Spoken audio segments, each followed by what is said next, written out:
Lucas capítulo 22, do verso 1 até o verso 6 nos diz: estava próxima a festa dos pães asmos, chamada Páscoa.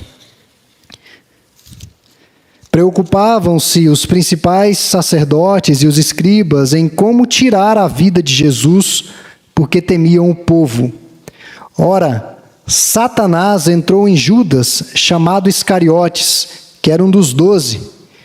Este foi entender-se com os principais sacerdotes e os capitães sobre como lhes entregaria a Jesus. Então eles se alegraram e combinaram em lhe dar dinheiro.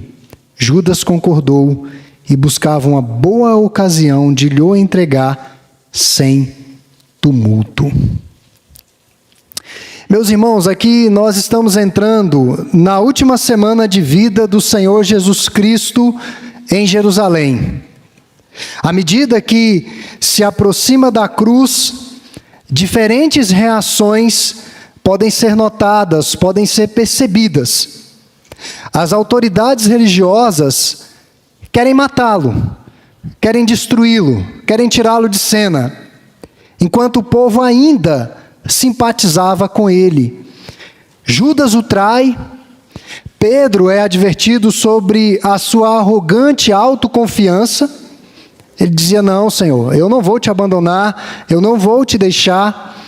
Lucas está chamando a atenção dos seus leitores e a nossa também, no sentido de tomarmos uma posição frente àquilo que estamos vendo, frente àquilo que está se desenrolando diante dos nossos olhos.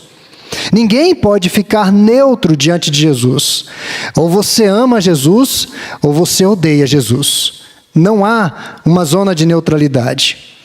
O texto aponta vários aspectos para o fato de Jesus estar vivendo à sombra da cruz. Chama-nos a atenção o fato de que somente 2 evangelistas, dentre eles o próprio Lucas, escreveu de forma detalhada sobre o nascimento de Jesus. Mas todos contaram de uma forma detalhada, minuciosa, sobre a sua paixão, sobre a sua morte, sobre os seus últimos momentos, sobre a sua execução, sobre a sua ressurreição, testificando que Jesus cumpriu cabalmente a sua missão, aquilo que ele deveria fazer nesse mundo. Portanto, todas as especulações contrárias aos evangelhos sobre a vida de Jesus são mentirosas e diabólicas.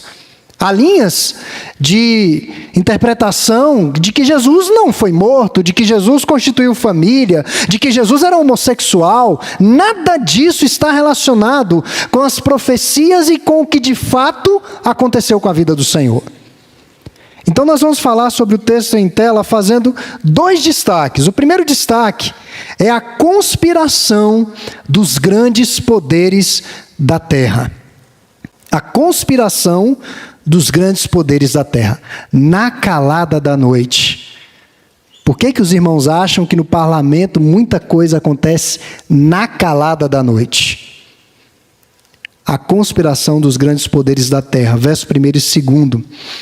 A entrada triunfal de Jesus em Jerusalém se deu no maior fluxo de pessoas na cidade santa, a chamada festa dos pães asmos, denominada Páscoa. Essa festa era a alegria dos judeus e o terror dos romanos. A alegria dos judeus porque era um tempo de celebração, de culto, de adoração a Deus. Para os romanos, a festa não possuía essa conotação religiosa de adoração, mas uma conotação política. E seria a ocasião ideal para algum pretenso Messias tentar subverter o domínio do império, tentar arremeter contra o Império Romano. E isso elucida porque o rei Herodes e o governador Pôncio Pilatos estavam em Jerusalém e não em suas cidades, em Tiberíades e Cesareia. Eles estavam em Jerusalém por ocasião da festa.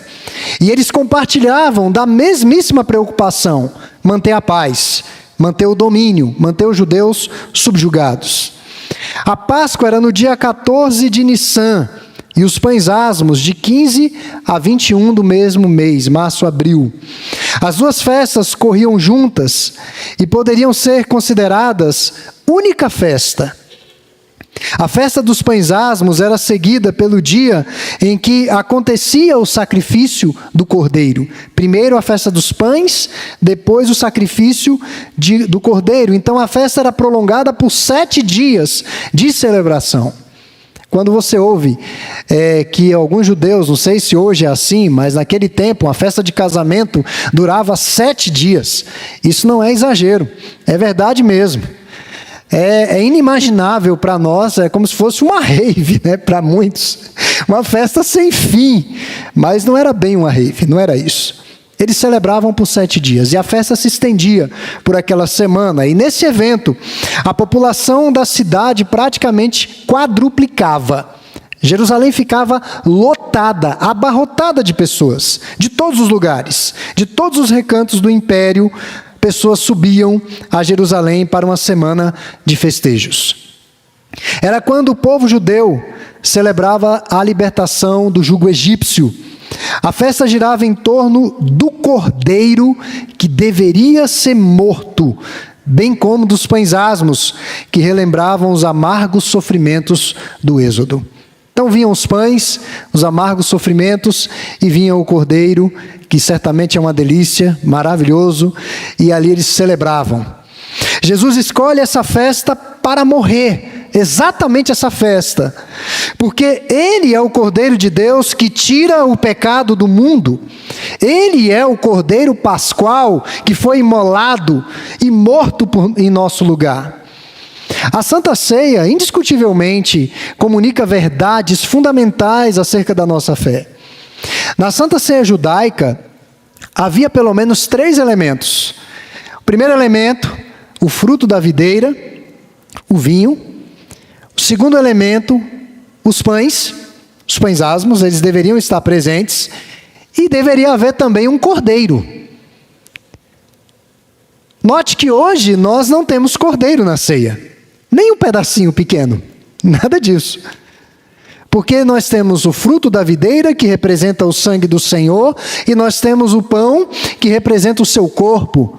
E nós entendemos que o cordeiro não está sobre a mesa, mas à mesa, diante da mesa, ressurreto. Esse é o entendimento que nós temos.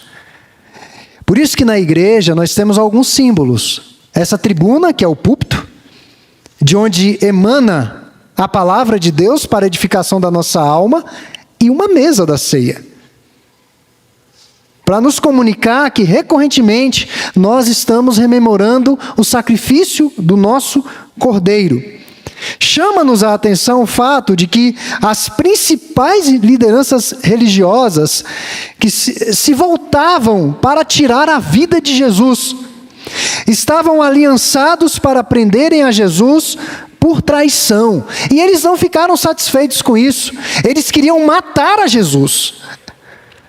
Nos evangelhos nos é dito que eles tinham tanto ódio de Cristo que eles se juntaram à malandragem, aquela parte que não presta, a assassinos profissionais, para que dessem cabo da vida de Jesus. Eles não queriam apenas desmoralizar ou prender, mas matar, executar, tirar de cena. Não era um plano novo. Isso já vinha sendo acalentado em seus corações. E qual foi a forma escolhida por eles? A traição. Decidiram eliminar Jesus depois da festa, porque Jesus ainda contava com a simpatia do povo. Lembram-se de um dos sermões que nós expomos da chegada triunfal de Jesus em Jerusalém? Que houve uma festa, uma recepção. Então, ainda a cidade era simpática a Jesus. E eles queriam executar Jesus depois da festa, um crime premeditado. Porque durante a festa eles poderiam ser retalhados, eles temiam o povo. Não é porque eles tinham escrúpulos, é porque eles temiam o povo. Meus irmãos, notem a potencialidade do pecado nos corações dos homens. O incrível é que esses homens religiosos, estavam prestes a cometer o maior crime da história no feriado mais sagrado de Israel. O maior crime da história. Homens que detinham o poder político. Eu não vou aplicar isso agora, eu vou aplicar no final. Então, quero chamar a atenção nesse primeiro tópico, da conspiração dos poderes da terra contra a verdade, contra Deus. Segundo e último, a traição premeditada de um amigo. A traição premeditada de um amigo, versos 3º ao 6º, não há consenso acerca dos motivos que levaram Judas a trair Jesus.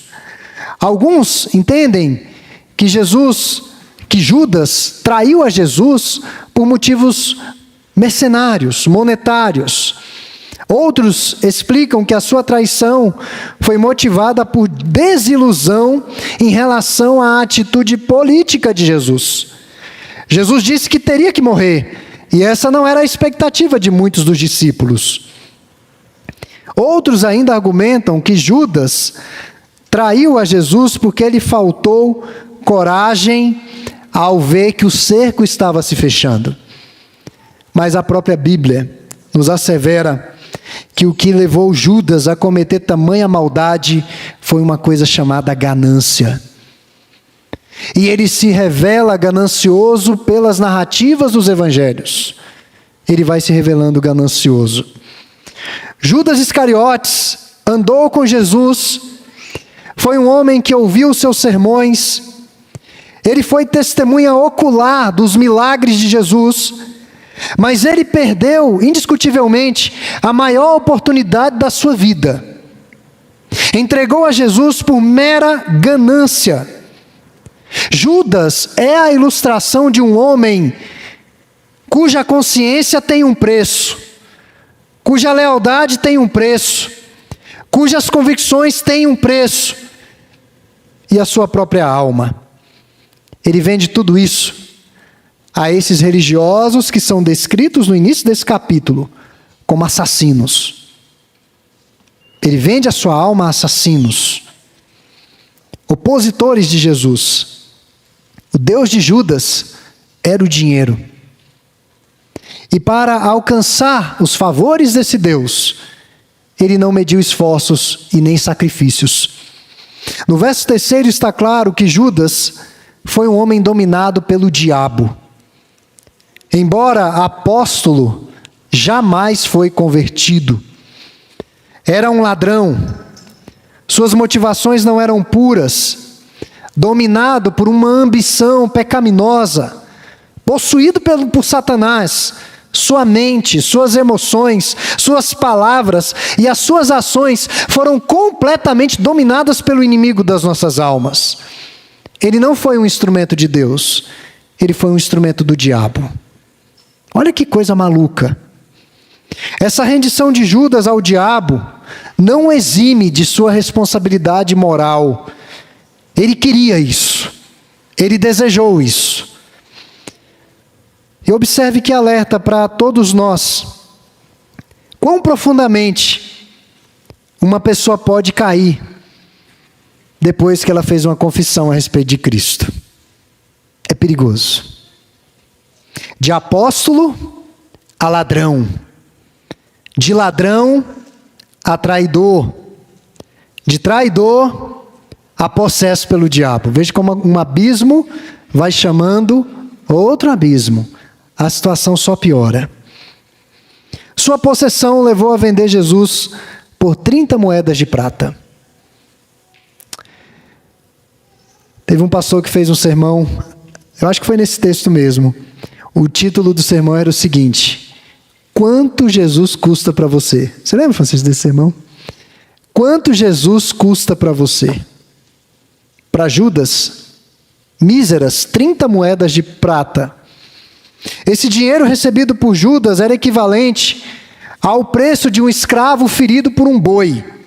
Ou seja, um escravo inútil, que não ia produzir nada. Era um escravo barato, que só ia dar despesa. Ele teve a oportunidade de se arrepender. No cenáculo, Jesus demonstrou o seu amor, lavando-lhes os pés e ceando com ele, ao lado dele.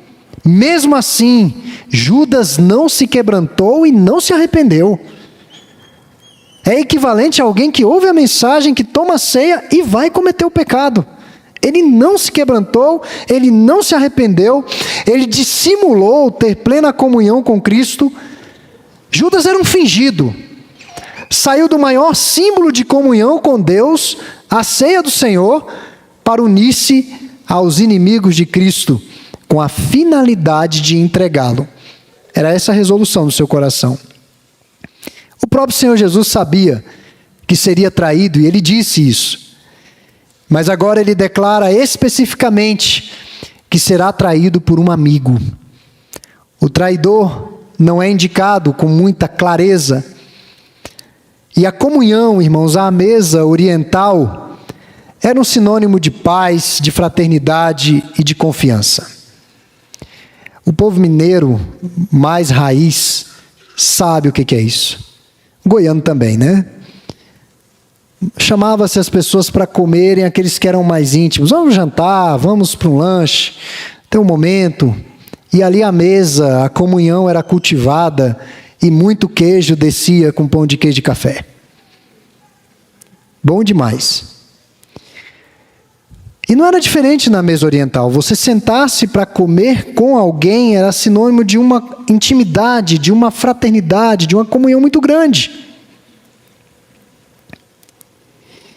Mas a comunhão à mesa com Jesus tinha um significado muito além disso. Tinha significado de salvação e comunhão com Deus. Na mesa da ceia, o supremo bem encontra-se com o supremo mal. Por uma atitude tão hostil ao amor de Jesus, Judas sofreria uma severa penalidade. Marcos 14, 20 a 21, nos diz que melhor lhe fora não haver nascido. Melhor lhe fora não haver nascido. Quando Jesus indica que um deles iria traí-lo, a autoconfiança dos discípulos ficou abalada. Eles ficaram perguntando: quem será? Eu não sou. Quem será o traidor? A autoconfiança foi abalada. Judas traiu a Jesus na calada da noite, mas fora advertido pelo Senhor. Meus irmãos, concluindo essa mensagem, nessa noite eu fiz alguns apontamentos nesse texto. O primeiro deles é a conspiração dos grandes poderes da terra contra a verdade. Eles sempre estão conspirando contra a verdade. E a traição premeditada de um amigo. Daquele que você pensava que era seu amigo, mas não era não. Lucas sustenta que o mal triunfa somente segundo a permissão de Deus. E que os homens vão assumir plena responsabilidade por suas más escolhas e ações. Sendo assim, o traidor, de alguma maneira, participa do cumprimento do plano de Deus.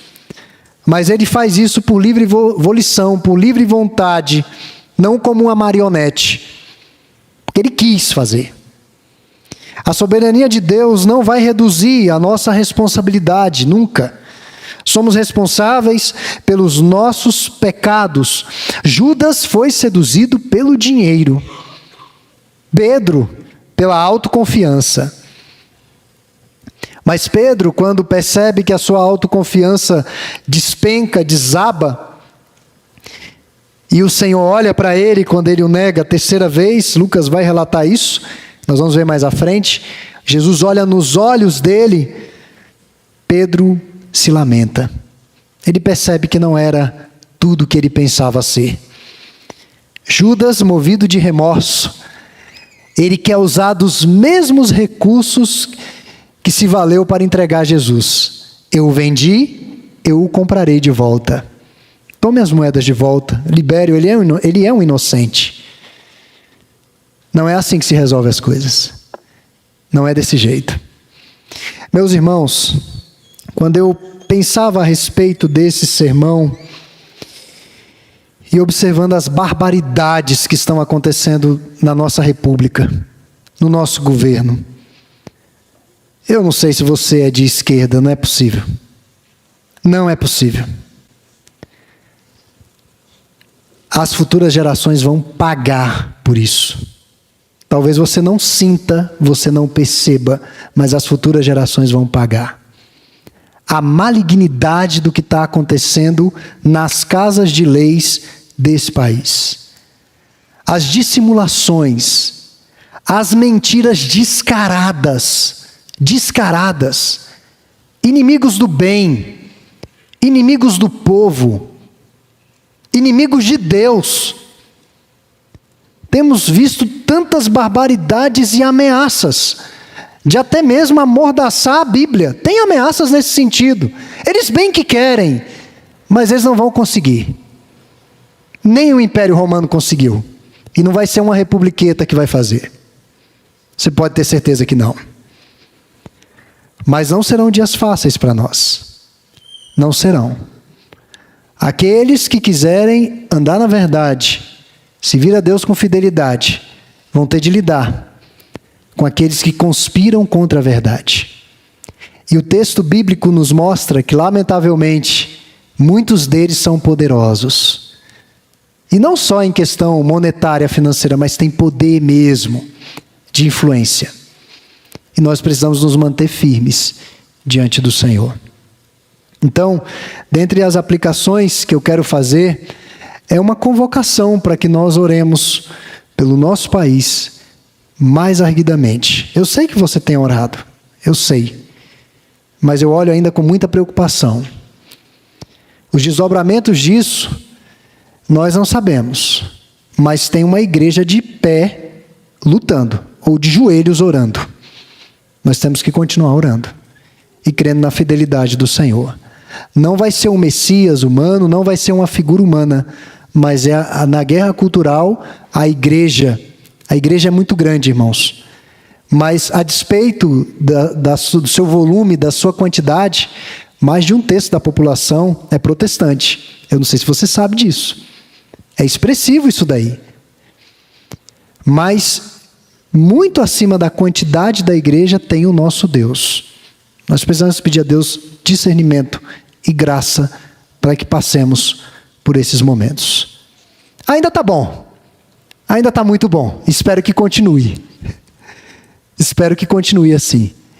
Mas nós vamos estar aqui para lutar pela verdade. A segunda igreja presbiteriana de Taguatinga, nosso conselho, nós temos posicionamentos firmes e marcados em relação a muita coisa. Nós não vamos retroceder nas nossas convicções cristãs. Nem 1 centímetro.